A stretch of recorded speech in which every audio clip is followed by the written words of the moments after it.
சிங்கமும் கூழாங்கல்லியும். ஒருமுறை ஒரு அடர்ந்த காட்டில் சிங்கமும் கூழாங்கல்லியும் நண்பர்களாக இருந்தன. சிங்கம் வலிமையானது, ஆனால் சற்று பெருமையாகவும் மந்தமாகவும் இருந்தது.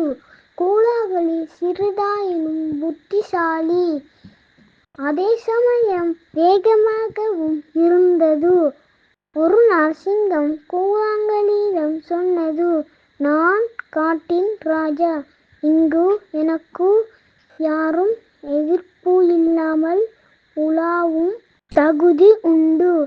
கூழாங்கல்லி சிரித்தது: "நம் உலகத்தில் புத்தி அதிகம் கொண்டவர்கள் மட்டுமே வெல்ல முடியும் சிங்கா." சிங்கம் சிரித்தது: "எனக்கு புத்தி தேவையில்லை." அதே சமயம் காட்டில் ஒரு வேட்டைக்காரன் வருகிறான் என்று இருவருக்கும் தெரிந்தது. வேட்டைக்காரன் சிங்கத்தை பிடிக்க ஒரு வலையையும் கொண்டு வந்தான். சிங்கம் அவனை கண்டு ஓட முயற்சி பண்ணது.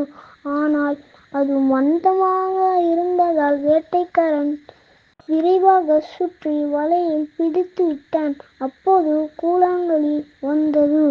அது வேகத்தையும் புத்தியையும் பயன்படுத்தி வேட்டைக்காரன் கவனத்தை திசை மாறச் செய்து வலையை கிழித்து சிங்கத்தை மீட்டது. சிங்கம் கூழாங்கல்லியிடம் சொன்னது: "இனி புத்திக்குத்தான் முக்கியத்துவம் என்பதை ஏற்றுக்கொள்கிறேன். உன் உதவிக்கு நன்றி நண்பா" என்றது. கதை முடிவு. வலிமை முக்கியம்தான், ஆனால் புத்தி அதைவிட மேலானது.